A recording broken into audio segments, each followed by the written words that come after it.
기막힌 아이디어가 떠오를 때마다 그가 가장 좋아하는 동물인 고래가 상징처럼 등장하는데 시청자들은 이 고래 씬에 열광했다. 고래가 등장하는 순간 사건이 해결되리라는 것을 알기 때문이다. 고래신을 향한 시청자들의 뜨거운 반응과 이상한 변호사 우영우는 잘 짜여진 위기 더하기 극복 구조가 얼마나 강력한 힘을 갖는지 보여주었다. 무슨 이야기입니까? 오늘 좀 소개해드릴 책은 스토리 혁명입니다. 오늘날 모든 것이 스토리에 의해서 구성되죠. 할아버지와 손녀딸을 한 무릎 위에 앉아서 이야기 나눌 수 있게 하는 유일한 방법은 바로 스토리죠. 네, 스토리 혁명, 평균 집중 시간 8초 시대를 위한 도파민형 스토리텔링. 재미있으세요? 이것도 하나의 스토리이죠. 컨텐츠가 지배적입니다. 최근에 책이 나왔고요. 특별히 이 책의 저자 세 사람은요, 현재 TV와 그리고 SNS 그리고 OTT 이런 곳에서 현직으로 열심히 드라마 만들고 있는 분들입니다. OECD 문해력 하락폭 1위, 평균 집중시간 단 8초. 이거 문제다. 집중력, 인내심, 문해력 도둑 맞았다. 소비자들 문제 있다. 그런 점도 있습니다. 그러나 다른 한편으로는 우리는 비즈니스 한 사람들이니까 그 가운데에서 어떻게 내 상품과 서비스가 고객의 마음속에 딱 달라붙게 할 것이냐, 뜨는 스토리엔 이유가 있다. 이 책이 그 비밀을 알려준다. 심창맨 누군지 아시잖아요. 책의 내용의 결론을 보여드리자면, 전통적으로 저도 종종 스토리코노미, 아무튼 스토리에 의해서 이코노미가 활성화되는 거, 그 이야기를 제가 한번 해드렸습니다. 좀 이따 칠판에서 그 이야기가 무슨 이야기인지 짧게 제가 설명을 드리겠습니다만, 전통적인 스토리텔링이란 기승전결의 완벽한 서사에 고급스러운 비주얼과 세련미를 가지고 속도감 있는 급전개를 하고 누구나 좋아하는 대중성 있는 걸 다루고, 스포일러는 원천 봉쇄해라, 공개된 적이 없는 새로움을 해라, 세 줄 요약을 해라, 100% 리얼 보장을 해라, 욕먹지 않을 만큼만 싸워라. 요게 기존의 스토리텔링의 전통적인 서사였습니다. 그리고 이것도 제가 현장에 가서 마케터들한테 가르치는 내용이었어요. 그런데 지금 스토리 혁명에서는 기승전결을 버려라. 지금은 도파민이다. 기다리지를 못한다. 0.1초 만에 위로 올려버린다. 바로바로 대증적으로 결론을 내줘라. 세련되지 말라. 딱 맞는 톤앤 매너가 중요하다. 속도감을 버려라. 고생 끝에 과몰입 온다. 대중적이지 말라. 상상 속 유니콘을 제시해줘라. 아끼지 말라. 바로바로 그냥 스포일러 아니다. 그냥 바로 결론 알려줘라. 새롭지 말라. 설명하지도 말라. 세 줄 요약도 기르다. 리얼한 거랑 리얼하다고 믿는 거랑은 다른 이야기다. 평화롭지 말라. 싸움 구경이 제일 재밌는 법이다. 상대방 욕할 수 있는 기회를 만들어줘라. 요런 내용을 담고 있습니다. 책 자체도요, 기승전결 없습니다. 그냥 바로바로 대중적으로 이럴 때는 이렇게, 저럴 때는 저렇게 바로바로 답을 주고 있는 그런 책입니다. 이 책에 나와 있는 9가지를 제가 다 말씀드리고 내용 전체를 이야기하면 책의 저자분들이 약간 좀 힘들어 하실 수도 있습니다. 그래서 본 책은 꼭 사서 읽어보시기를 권해드리고요. 경영자와 조직의 리더로서 이 책의 9가지 중에서, 이 책의 저자분들은 사실은 현직에서 드라마와 콘텐츠를 만들고 있는 분들이기 때문에 그 관점에서 책의 내용을 서술을 했어요. 근데 제가 읽어보니까 조직 내에서 적용해야 될 부분도 상당히 많더라고요. 상당히 많습니다. 그 부분 몇 가지만 가져와서 여러분들에게 이 시간에 꿀팁으로 전달해드리겠습니다. 저도 도파민형으로 하겠습니다. 기승전결을 버려라. 자, 요 대목에서 제가 칠판으로 가서 전통적인 스토리텔링 방법이 무엇인지에 대해서 안내해드리고 돌아오겠습니다. 자, 우리는 비즈니스에서 전통적인 스토리텔링 방법을 그동안 사용해 왔습니다. 어떤 이야기입니까? 이상적으로 추구하는 고객의 모습이 있습니다. 이상적인 추구하는 모습이에요. 집에 들어와서 엄마, 아빠, 오빠, 동생이 놀고 있는데 행복하죠? 행복해요. 행복한 가정입니다. 근데 도발적 사건이 있습니다. 행복했는데 갑자기 엄마가 배를 부여잡더니 두통, 치통, 생리통이에요. 밖에서 즐겁게 놀고 공원에서 재밌게 놀고 있는데 우리 누나가 갑자기 두통, 치통, 생리통이에요. 우리 아빠가 회사에서 즐겁게 일하고 있어요. 근데 막 의사결정하려다가 갑자기 두통, 치통, 생리통. 도발적 사건이 나타납니다. 도발적 사건이 나타나요. 그리고 그 다음 단계가 도전과 응전이 있습니다. 즉 극복의 과정이죠. 두통, 치통, 생리통이 나타났을 때의 개보린이죠. 타이레놀도 이야기할까요? 어쨌든 개보린을 먹으니까 기분이 좋아지고 가정에서 놀고 있던 우리 거실에서 우리 엄마가 배가 아팠는데 약을 먹고 와 기분 좋아요. 공원에서 우리 누나가 기분 좋아요. 우리 아빠가 사무실에서 머리 아팠는데 딱 먹고 기분이 좋아요. 극복하는 과정에서 우리의 상품과 서비스를 넣어줌으로써 고객의 라이프 스타일의 그 현장에 들어가서 밤에 출출한데 뭐하지? 삼양라면. 밤에 자다가 깼는데 출출한데 어떡하지? 농심신라면. 제출을 하면 고객의 그 라이프 스타일의 스토리 안에 내게 딱 들어가 있는 거죠. 황금알을 낳는 나의 상품과 서비스가 고객의 안방에 딱 들어갈 수 있도록 스토리텔링을 하는 겁니다. 그리고 최종적으로 보다 나은 삶입니다. 처음에도 행복했고 공원에 갔고 직장 생활했고 가정이 행복했지만 결과적으로는 도발적 사건과 응전을 통해서 극복 과정을 통해서 최초의 상태보다 더 나은 상태가 되어지는 것이죠. 자, 요게 뭡니까? 전통적인 스토리텔링 방식입니다. 신데렐라는 어려서 아빠와 엄마와 행복하게 살았는데 부모님을 잃게 됐어요. 그래서 계모와 새언니로부터 구박을 받게 됐죠. 그런데 신데렐라가 응전하고 보다 착하게 살고 자기 스스로가 복수하지 않으니까 어느 날 밤에 요정이 나타나가지고 옷도 예쁘게 해주고 신발도 신겨줘서 왕자님을 만나게 해줬죠. 결과적으로는 그의 신분이 바뀌어져서 왕비로 살게 되었죠. 최초의 엄마와 아빠와 살았던 이상적인 모습보다 훨씬 더 나은 모습이 되어지는 거죠. 백설공주, 라푼젤, 모아나, 어벤져스, 스파이더맨 모두가 다 똑같죠. 처음에 기대했던 어떤 상태, 일상적인 상태가 도발적 사건 때문에 타노스가 쳐들어와가지고 완전히 무너지죠. 삼촌이 돌아가셔서 완전히 무너지죠. 그리고 관객들은 그 광고를 보고 마케터의 스토리를 보고 있는 고객들은 함께 참여하죠. 어려워져요. 그런데 그걸 응답해가는 과정을 통해서 함께 즐거워하고 함께 그 성취감을 느낀단 말이죠. 결과적으로는 평화로운 지구가 되고 보다 나은 성숙한 내가 되는 것이죠. 이게 뭐예요? 전통적 방식의 기승전결의 스토리텔링 방식입니다. 이것은요, 세익스피어 때부터 지금에 이르기까지 안 바뀐 기승전결의 스토리텔링이죠. 스포일러 하면 안 되는 것이고, 기승전결 단계마다 해야 될 일이 있는 겁니다. 그리고 이것의 새로움을 추구하는 것이 스토리텔링 하는 사람들, 콘텐츠를 짜는 사람들, 방송 작가들이 하는 일의 핵심인데, 자, 이 스토리 혁명의 저자들은 이거를 모를 턱이 없습니다.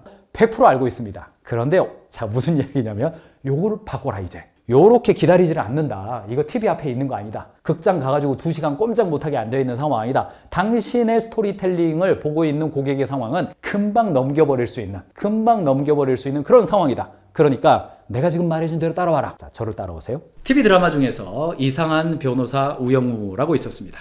여기에 한 장면을 많이 보여드리면 빨간 딱지가 나올 수 있기 때문에 잠깐 한번 보시겠습니다. 여기에 보면은 우영우 변호사가 뭔가 문제를 해결할 때 나오는 반복적인 시퀀스가 있습니다.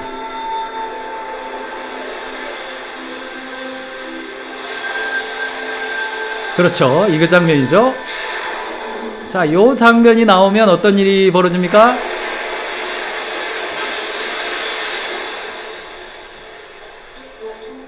요 음악. 박규식 씨 담당한 사건에도 그렇게 보였을까요? 자, 여기까지입니다. 요 시리즈를 보신 분들은 기억하시겠지만 우영우 변호사는 자신이 해결할 수 없는 듯한 과제를 수임하게 됩니다. 그리고 재판은 그쪽 상대방에 유리한 상황으로 가요. 그런데 매 편마다, 매 시리즈마다 요 고래가 한 2번씩 등장해요. 그래서 문제가 있으면 기승전결을 타는 것이 아니라 바로바로 즉각적으로 문제 해결의 고리가 나옵니다. 그리고 사람들은 거기에서 도파민의 짜릿함을 느껴요. 이야, 뭔가 결점이 있는 우리 이상한 변호사 우영우, 스펙트럼 자폐증을 가지고 있는 우영우죠. 우영우가 문제를 해결하는 과정에서 오래 기다리게 하진 않고 이번 달에 일반적인 연속극의 흐름을 따르지 않고 매 회마다 도전과 응전이 있어요. 자, 책을 한번 보시죠. 이상한 변호사 우영우가 가지고 있는 위기 극복의 구조는 기승전결이 아니라 정확하게 위기가 있으면 살해 누명을 쓴 정훈의 변호를 맡은 우영우, 심지어 정훈에게는 자폐 스펙트럼 장애가 있어요. 근데 바로 극복해버립니다. 마음을 열기 위해서 그가 좋아하는 펭수 노래를 준비해요. 노력 끝에 결정적 진술을 확보해서 사건을 해결하죠. 근데 다시 위기가 와요. 우영우는 형들에게 속아서 불리한 각서에 도장을 찍은 동동삼을 변호하기로 해요. 그런데 또 바로 형들의 논리를 역이용해서 전략적으로 사건을 해결하죠. 이게 뭡니까? 이상한 변호사 우영우는 위기 극복 구조로 이야기를 진행하며 시청자들의 몰입을 이끌어낸다. 우영우가 기막힌 아이디어가 떠오를 때마다 그가 가장 좋아하는 동물인 고래가 상징처럼 등장하는데 시청자들은 이 고래 씬에 열광했다. 고래가 등장하는 순간 사건이 해결되리라는 것을 알기 때문이다. 고래신을 향한 시청자들의 뜨거운 반응과 이상한 변호사 우영우는 잘 짜여진 위기 더하기 극복 구조가 얼마나 강력한 힘을 갖는지 보여주었다. 무슨 이야기입니까? 이 이야기는 그동안 전통적으로 드라마를 짤 때도 우리가 상세 페이지를 구성할 때에도 저녁에 아이들과 뭐 간단한 뭐 먹을 거 필요하지 않으세요? 그때 이러저러한 거고 저녁에 아이들과 먹는 건 중요합니다 하고 첫 페이지를 하고 두 번째 페이지, 세 번째 페이지에 다른 제품들 보게 해주고 맨 마지막 페이지에 우리 제품이 제일 좋아요. 이런 방식이란 말이죠. 근데 지금은 어때요? 안 내린다는 겁니다. 맨 첫 번째 페이지에 우리 제품 제일 좋아요 빵 때려줘야 돼요. 그 다음에 그 아래 페이지에 그런데 이런 문제가 있죠. 그리고 바로 그 아래 페이지에 이게 딱 좋아요. 문제 제기, 해결 제기. 문제 해결 방식으로 넘어가야지 전통적으로 기승전결 방식으로 가서는 안 먹힌다. 그래서 지금의 드라마도 어때요? 50분 동안 하고 40분 동안 하잖아요. 잘 보시면 과거에는요 재밌으려다가 딱 끝나죠. 그리고 일주일 기다려야 돼요. 예전엔 그랬습니다. 지금은 안 그렇죠. 요즘 드라마 보시면 다 알 겁니다. 40분도 한 호흡으로 가지를 않습니다. 그 40분 안에 한 15분 단위로 시퀀스가 구별되어 있어요. 어떤 사건 작은 게 있다가 해결되고 작은 게 있다 해결되고 작은 게 있다 해결되고 이런 방식으로 합니다. 나중에 그거 잘라가지고 또 올리잖아요. 그런 식으로 됩니다. 벙커특강도 예전에는 기승전결을 40분 동안 했습니다. 근데 지금은 잘라가지고 합니다. 끝까지 안 들어도 이것만 들어도 뭐 하나는 얻어갈 수 있게끔 지금은 그렇게 편성하고 있다. 두 번째로 넘어갑니다. 자, 사람들은 새로운 도전보다는 확실한 재미를 원하고 있습니다. 그래서 100% 재미를 원하는 도전자들이 생기기 때문에 사람들이 생기기 때문에 뭐 영화 시리즈를 만들더라도 자꾸 새로운 어떤 캐릭터가 등장하는 게 아니라 보면은 이제 뭐 마동석 1, 2, 3, 4 나오고 톰 크루즈 1, 2, 3, 4, 5, 6가 나오고 자 그런데 자 여기 한번 책 페이지를 한번 보시죠. 이 책에 지금 한 130여 페이지 정도까지 넘어왔습니다만 자 과정 자체가 이야기가 되고 브랜딩이 된다. 이 편 먼저 읽어드리고 넘어갈게요. 자, 유명 드라마의 비하인드만 이야기가 될 수 있는 것은 아니다. 브랜드가 탄생하고 제품이 생산되기까지의 여정 혹은 취업, 공부, 이민 등 인생 속 나만의 도전 과정도 독자적인 이야기가 될 수 있다. 자, 모베로웍스라는 회사가 있습니다. 이건 뭐 저도 아는 회사인데 여기는요 새롭게 어떤 콘텐츠 회사로 출범을 했어요. 그런데 모베로웍스는 유튜브 채널 모티비라고 하는 데에다가 2022년 6월 모베로웍스가 극장을 만든다면 이라는 제목의 영상을 올리면서 극장 설립의 본격적인 시작을 처음 알렸어요. 자, 콘텐츠 회사가 오프라인 극장을 만든다. 재밌죠? 근데 그것을 온라인 콘텐츠에다 올렸어요. 유튜브에다 올렸습니다. 이후 무비랜드가 2024년 3월 성수동에 실제로 문을 열기까지 2년여 걸리는 기간 동안에 영상 약 30편을 영상 콘텐츠로 제작해서 대중과 공유했다. 이들은 초반부 에피소드에서 극장을 지을 수 있을지 고민하는 모습을 그대로 보여줍니다. 회복이 불가능할 정도로 망할 수 있다는 두려움에 이게 맞는 선택일까 고뇌하는 모습이 영상에 드러났다. 일정한 계획들이 틀어지고 지연되는 상황에 처하기도 하고 영상기사 자격증을 따기 위해서 전 직원이 공부하고 시험에 임하지만 결과적으로는 한 명만이 최종 합격하는 모습도 확인할 수 있다. 영상기사가 있어야 오픈할 수 있습니다. 그것도 확인할 수가 있었어요. 우왕좌왕하지만 그래서 더 현실적이고 친근감이 느껴지는 과정에서 소비자들이 공감하고 이들을 응원했다. 이 모든 과정에서 함께한 소비자는 브랜드의 정신을 이해하고 훨씬 애정할 수밖에 없다. 성실히 공유한 과정 자체가 강력한 마케팅이고 브랜딩이며 무비랜드 성수동에 있는 그들만이 가진 독특한 스토리가 되었다. 무슨 이야기입니까? 제작하는 과정 자체도 브랜딩이 될 수가 있고 콘텐츠가 될 수 있는데 그것을 진솔하게 나눈 거죠. 사실 이건 난이도가 좀 있습니다. 난이도가 있어요. 저도 좀 해봤는데 이거 브이로그 찍는 것이 이렇게 여러분들에게 준비된 것을 가지고 보다요 훨씬 어렵더라고요. 훨씬 어려워요. 근데 그런 과정을 했죠. 자, 이거 들으면서 어디 생각나셨어요? 네, BTS 생각나셨죠? BTS가 기존의 아티스트들과 달랐던 점, 최초부터 달랐던 점이 뭡니까? 그들이 준비하고 무대 뒤에서 연습하고 그들이 갈등하고 합숙하고 그들이 고민하고 나누고 때로는 싸우는 그런 모습들을 같이 큰 거예요. 여러분 임영웅 콘서트에서 아이고 우리 임영웅이죠. 왜 그래요? 내가 키웠죠. 내가 키웠어요. 그러니까 콘텐츠를 완성한 것만 공유하는 것이 아니라 지금은 스토리가 만들어지는 과정 자체를 소비자들이 즐길 수 있도록 만들어주는 겁니다. 그러니까 제가 이제 종종 현장 가서 말씀드릴 때 블로그 올리고 SNS에 소통하고 홈페이지에다가 어떤 걸 올리고 고객과 소통하는 어떤 것을 만들 때 꼭 완성된 완벽한 예쁜 모습, 마치 9시 뉴스에 앵커가 나와가지고 준비된 음악이 딴딴따따딴 뭐 나와가지고 이렇게 준비된 사람이 오늘의 뉴스를 말씀드리겠습니다. 이런 식으로만 하지 마시고 그걸 준비하는 과정의 것도 아니 뭐 올리는데 돈도 안 드니까 과정의 것도 자꾸 올리세요. 그래야 브랜드의 페르소나, 인격성이 드러날 수 있습니다. 이런 말씀 종종 드리는데 이게요 좀 난이도가 있습니다. 사실은 난이도가 있어요. 그러나 지금 핵심은 뭐냐? 브랜드의 신뢰성을 올리기 위해서는 뭐다? 진행하는 과정도 공개해서 오픈하는 것이 훨씬 더 사람들이 참여하게 만들어주는 것이다. 맨 마지막 이야기 하겠습니다만 싸움 구경만 하는 것이 아니라 싸움할 때 어느 한쪽 편에 서서 아, 저 사람 나쁜 사람이다, 저 사람 우리 편이다 라고 참견할 수 있는 콘텐츠를 만들어줘야 싸움 구경이 진짜 싸움 구경 된다. 그런 이야기입니다. 그래서 여러분들도 할 수만 있다면 완제품만 고객에게 우리 제품 좋아요 라고 하지 마시고 이 제품을 만드는 과정에서 얼마나 우리가 고생하고 어떤 지식을 적용시키며 이것을 고객에게 만들어내기 위해서 고객을 만나기 위해서 어떤 준비와 노력을 하는지를 한 번씩 공개해 보시기 바랍니다. 이 이야기를 하면서 제가 스스로 생각이 되네요. 제가 여러분들에게 이 이야기를 하기 위해서 책을 어떻게 읽고 어디서 읽으며 책을 어떻게 이렇게 지저분하게 만들고 있고 하는지를 좀 이야기해봐야겠다 이런 생각이 저도 듭니다. 자, 새로운 도전보다는 확실한 재미를 원하는 소비자 이야기로 좀 넘어가 보죠. 자, 책의 145페이지입니다만 이제 이깁니다. 100% 재미를 보장을 원하는 소비자들이에요. 재미 보장이에요. 원하는 소비자들이에요. 자, 여기 있습니다. 야, 알고리즘의 신 이야기가 나옵니다. 여기 있습니다. 알고리즘의 대두는 소비자뿐 아니라 콘텐츠 제작자와 마케터에게도 큰 영향을 미쳤다. 우리 프로그램의 클립이 혹은 쇼츠가 알고리즘에 잡힐 수 있을까? 이게 주제 회의가 정말 많이 늘었다. 재미있고 기발하더라도 알고리즘에 잡히지 않을 거라면 반려된다. 알고리즘을 타지 못할 콘텐츠를 만드는 일은 누구도 보지 않을 콘텐츠를 만드는 일과 같다. 알고리즘을 못하는 새로움은 자기만족일 뿐이다. 예술하지 말자 이런 이야기 하죠. 자, 알고리즘의 신은 이게 작은 따옴표 없이 바로 썼습니다. 워낙 요즘 이렇게 쓰니까요. 새로우면 새로울수록 외면한다.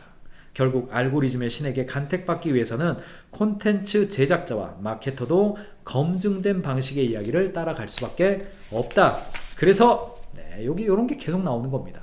우리나라만 그럽니까? 범죄도시 1, 2, 3, 4가 자꾸 나와가지고 뭐 이게 재탕, 삼탕이다 이런 이야기도 나오지만 왜 그래요? 알고리즘을 타야 되니까. 생각의 알고리즘을 타야 되고 이 AI의 알고리즘을 타야 되니까 확실한 것을 봐야 되는 겁니다. 여러분들도 어떠세요? 이제 고객을 만나는 상황에서 우리가 기존에 있는 제품이 고객에게 잘 먹힙니다. 그런데 새로운 제품을 고객에게 제안할 때 이게 어때요? 어렵습니다. 이 실패를 회피하려는 심리가 어느 때보다도 강합니다. 지금의 시대는 불안을 회피하고 불확실함을 제거하는 겁니다. 확실한 것만 좋아해요. 그러니까 어느 때보다도 새로운 제품을 고객에게 제안한다는 것이 굉장히 어렵습니다. 그런데 그것이 알고리즘의 간택을 받는 형태로 가면 또 이제 굉장히 달라지는 그런 형태가 나오고 있다는 점 여러분 고려하시면 되겠습니다. 다음 주제로 좀 가보죠. 그 사적 복수 이야기, 연진아 나는 행복해. 송혜교가 나와가지고 송혜교의 극중 이름 생각이 갑자기 안 나네요. 더 글로리. 연진아 나 정말 신나. 뭐 이렇게 이야기하는 거 사적 복수 아닙니까? 사실은 그거 애매합니다. 그거 경찰 조사는 극중에서는 안 나오는데. 자, 싸움 구경이 제일 재밌죠. 하지만 명분이 없다 아닙니까? 싸움 구경도 명분이 있어야 돼요. 사적 복수가 정당화되어질 때는 법의 심판을 피해가는 악당이 있어야 되고 법이 애매모호하고 법이 처벌을 못해줘. 사회적 명성과 돈과 어떤 권력과 이런 것 때문에 해결을 못해줘. 그런데 우리의 주인공 해결해주죠. 자, 사적 복수 드라마 최근에 얼마나 많이 나왔습니까?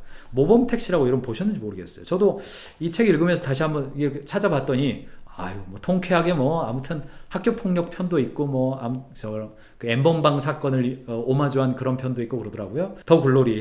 네. 어렸을 때의 학교 폭력. 네, 그거를 뭐 통쾌하게 복수하고 뭐 죽음과 연관이 있고 뭐 이렇게 됩니다. 그다음에 빈센조. 네. 요거 뭐 스토리는 잘 기억이 안 납니다. 아무튼 뭐 사적 복수죠. 사적 복수입니다. 그런 다음에 또 살인자 난감. 대한민국을 강타하는 사적 복수 드라마들. 사적 복수 드라마가 인기를 얻는 데에는 나름대로 이유가 있습니다. 사법체계에 느끼고 있던 실망감을 시원하게 해소해 줄 수 있기 때문이기도 하고, 가해자와 피해자를 위치를 뒤바꿔서 통쾌감을 느끼게 해주기 때문도 있다. 그러나 사적 복수 드라마의 가장 큰 강점은 폭력의 명분을 부여해서 자극적인 콘텐츠를 거부감과 죄책감 없이 즐기게 해준다는 것이다. 이게 이제 본능이거든요. 사람들의 마음속에 정말 실현은 못하지만 잠재의식 속에서 나를 억울하게 만드는 1인칭으로는 언제나 피해자죠. 네. 가해자들도 피해자라고 합니다. 네. 천인공노할 재판장에 가서 피의자가 너무나 범죄가 명확함에도 불구하고 나는 피해자다 이렇게 이야기합니다. 나에게 피해를 입힌 사람이 없으면 이 사회가 나를 이렇게 만들었다. 이렇게 이야기를 하잖아요. 그래서 누구나 우리는 다 피해자 입장이 되어져요. 그러니까 TV에서 보면 정말 어떤 피해자와 가해자가 입장이 뒤바뀌어져 가지고 통쾌하게 복수하는 것을 내가 그걸 즐길 수 있는 사적 복수 드라마가 지금 대한민국 사회에서 인기를 끄는 것은 그만큼 뭡니까? 이 사회가 가지고 있는 내가 피해자 의식이 굉장히 많은 상태로 살아가고 있다 이런 이야기입니다. 요것도 이제 대한민국 사회가 가지고 있는 특성인데요. 지금 페르소나를 볼 때, 고객 페르소나를 볼 때 우리 고객들은 지금 내가 강자라고 생각하고 있을까요? 약자라고 하고 있을까요? 대한민국 사회에서요, 이렇게 소득을 조사해 보거나 혹은 중산층입니까? 이런 질문을 해보거나 당신은 부유층입니까? 서민층입니까? 이렇게 질문을 하면 대부분 객관적으로 통계청 조사 결과보다도 인지하는 중산층 비율, 인지하는 소득 계층 비율이 현저히 떨어집니다. 실제로는 자기가 중위소득 정도 돼요. 그런데 자기를 중산층이라고 생각 안 해요. 대부분의 경우 나는 서민이라고 생각하고 나는 뭐 빈민입니다. 뭐 이렇게 이야기를 해요. 인지하는 것은 대부분 낮게 생각해요. 무슨 말이에요? 내가 실제로 하루를 살 때 내가 다른 사람에게 피해를 주는 일도 있고 다른 사람으로부터 피해를 받는 일도 있단 말이죠. 왜 그런 게 없겠어요? 누구라도 그런 일이 있죠. 본의 아니게 길을 막고 있을 수도 있고 본의 아니게 내가 마지막 설렁탕을 먹어가지고 내 다음 사람은 설렁탕 못 먹을 수도 있는 거거든요. 알게 모르게 그렇게 된단 말이죠. 그런데 어떤 인식이 강해요? 지금은 내가 지금 피해를 보고 있다. 이런 인식이 강합니다. 그러니까 사적 복수를 해주는 드라마가 인기를 끄는 거예요. 자, 칠판으로 가서 한 가지만 더 설명을 해드리죠. 일반적으로 우리가 생각을 할 때 사람들이 가지고 있는 캐릭터와 감정은 굉장히 다양합니다. 캐릭터와 감정을 이해하는 것이 스토리텔링을 해내는 어떤 기획자들에게 굉장히 중요한 측면인데요. 모든 비즈니스는 브랜딩이다의 저자 홍성태 교수가 사람들이 가질 수 있는 그 스토리가 가진 주인공의 캐릭터 5가지로 좀 종합을 해주었어요. 모든 비즈니스는 브랜딩이다는 마케팅을 공부하는 사람들에게 저도 꼭 추천하는 책이기도 합니다만 어쨌든 이 책에서 홍성태 교수님이 5가지 캐릭터로 정리를 해줬습니다. 그 첫 번째는 황제 캐릭터입니다. 우리는 황제야. 우리 브랜드는 어떤 영역에서든지 간에 아주 규정을 만들고 법을 제정하며 운용하고 관리하는 브랜드야. 이렇게 하는 거예요. 그 다음이 영웅 페르소나입니다. 황제까지 가지 못하지만 2인자나 3인자 정도 되어서 최선을 다해서 전장을 뛰고 있으며 문제를 해결하는 영웅이야. 이게 이제 2번째 캐릭터예요. 3번째 캐릭터가 뭐냐면 전문가 캐릭터입니다. 아이고 저는 당신을 지배할 정도는 못 됩니다. 그런데 IT 서비스에서는 이런 건 잘합니다. AI는 이런 건 잘합니다. 여기서부터는 카테고리가 분화되기 시작합니다. 그래서 제가 모든 걸 다 잘하는 건 아닌데요. 두부는 제가 잘 만들어요. 이거 콩은 제가 잘 만듭니다. 그릭 요거트는 제가 제일 잘 만들어요. 특정한 영역으로 들어가서 전문성을 갖추는 캐릭터들이 등장하기 시작해요. 그런 다음에 거기까지도 난 못하겠다. 그러면 친구 캐릭터가 등장합니다. 아이고 제가 뭐 잘하는 건 없는데요. 당신의 불편함을 해결해 주는 거예요. 이사는 저한테 맡기세요. 제가 당신의 한 걸음 뒤에서 당신이 요청하는 것을 맞춰드릴게요. 사스 서비스, 협업 툴 서비스 이런 거는 제가 맞춰드릴게요. 친구처럼 움직이는 캐릭터가 등장해요. 마지막으로 의인 캐릭터고요. 이게 저항군입니다. 요 말씀 드리려고 제가 이 5개를 다 그렸습니다. 모든 비즈니스는 브랜딩이다의 저자 홍성태 교수님, 이분은 학부 시절에 심리학 전공했고 대학원에서 경영학을 전공했기 때문에 마케팅과 심리학을 잘 결합한 분으로 평가를 받고 있습니다. 지금도 활동하시는 분입니다. 저도 이제 굉장히 존경하는 분 중에 하나예요. 자, 근데 이분이 황제 페르소나는 대기업이 쓰는 거예요. 대기업이 쓰는 거고, 영웅 페르소나 역시 대기업의 바로 뒷공무니를 쫓아가는 그런 기업이 쓰는 겁니다. 그런데 이제 중소기업이나 언더백 기업 혹은 중견 기업 입장에서는 약간 1차 벤더, 2차 벤더 이런 식으로 나오는 거잖아요. 그래서 전문가 페르소나, 친구 페르소나, 의인 페르소나 요쪽에 있는 3개. 요 3개가 언더독들이 도전할 때 사용하는 페르소나인데, 캐릭터, 스토리의 캐릭터인데 이 중에서 가장 강력한 것은 바로 의인 페르소나. 왜냐? 의인 페르소나는 이런 메시지가 있는 거거든요. 저항군의 메시지가 있어요. 당신 지금 핸드폰 사용하고 있는데 실제로는 아이폰 사용하고 있지만 당신 지금 속고 있는 거다. 아이폰이 혁신적이라는 이미지가 있는 것이지 실제로 내용을 까보니까 혁신적이지 않더라. 실제로 혁신적인 기술은 우리 제품에 다 담겨져 있다. 이거 좋아하는 사람들 나한테 모이세요. 저기 황제가 북경 자금성에서 떵떵거리고 있을 때 저기 남쪽 상해에서요 막 반란군이 막 모이고 있는 겁니다. 이거 황제에게 반기를 드는 거예요. 그럼 황제가 가지고 막 진압하려고 그러겠죠. 저놈들은 짝퉁이다, 저놈들은 표준을 안 지켰다, 저런 거 쓰는 애들은 촌스러운 애들이다, 돈 없는 애들이 저런 거 쓰는 거다, 막 공격하는 겁니다. 그러는 순간 다시 이 반란군이 당신은 지금 속고 있다, 지금 나이키 봐라, 나이키 지금 얼마나 진부해졌냐, 저거는 아무나 하는 거다. 진짜 달리기 잘하는 애들은 우리 뉴발란스 신는다, 진짜 헬스장 가가지고 몸짱 하는 애들은 우리 언더아머 입는다, S레저 제대로 하는 사람들은 룰루레몬 입는다. 전부 다 저항군을 나타내고 있는 거예요. 여기에 성공을 하면 황제를 무너뜨리고 황제의 자리로 올라가는 것입니다만, 나이키의 황제다움은 아직까지 유지가 되고 있죠. 다른 산업은 뒤집혀지고 막 이러는 겁니다. 모토로라가 날아가고 아이폰이 올라가고 미래에 어떻게 될지 모르죠. 파나소닉 날아가고 LG전자 올라가고 도요타 날아가고 현대자동차 올라가면 좋겠습니다. 그렇게 바뀌는 겁니다. 강자가 달라지는 것이죠. 그게 뭐예요? 지금은 이 스토리 혁명 저자들은 어떤 메시지를 이렇게 이야기한 건 아니에요. 그런데 경영에 적용하자면 어떤 메시지를 던지고 있는 거예요? 의인 페르소나의 기회가 있습니다. 사랑하는 경영자 그리고 리더 여러분, 우리 회사의 메시지가 저항군다움이 있습니까? 우리 회사의 메시지가 지금 이 업계에서 모두가 생각하는 것이 맞다고 생각하고 그게 업계의 룰이라고 생각하고 당연하게 여기는 어떤 게 있는데, 아니다. 실제로는 그만큼 필요 없다. 실제로는 그렇게 비쌀 필요 없다. 실제로는 그렇게 다 세트로 마련할 필요가 없다. 실제로는 그렇게 오래 걸릴 필요가 없다.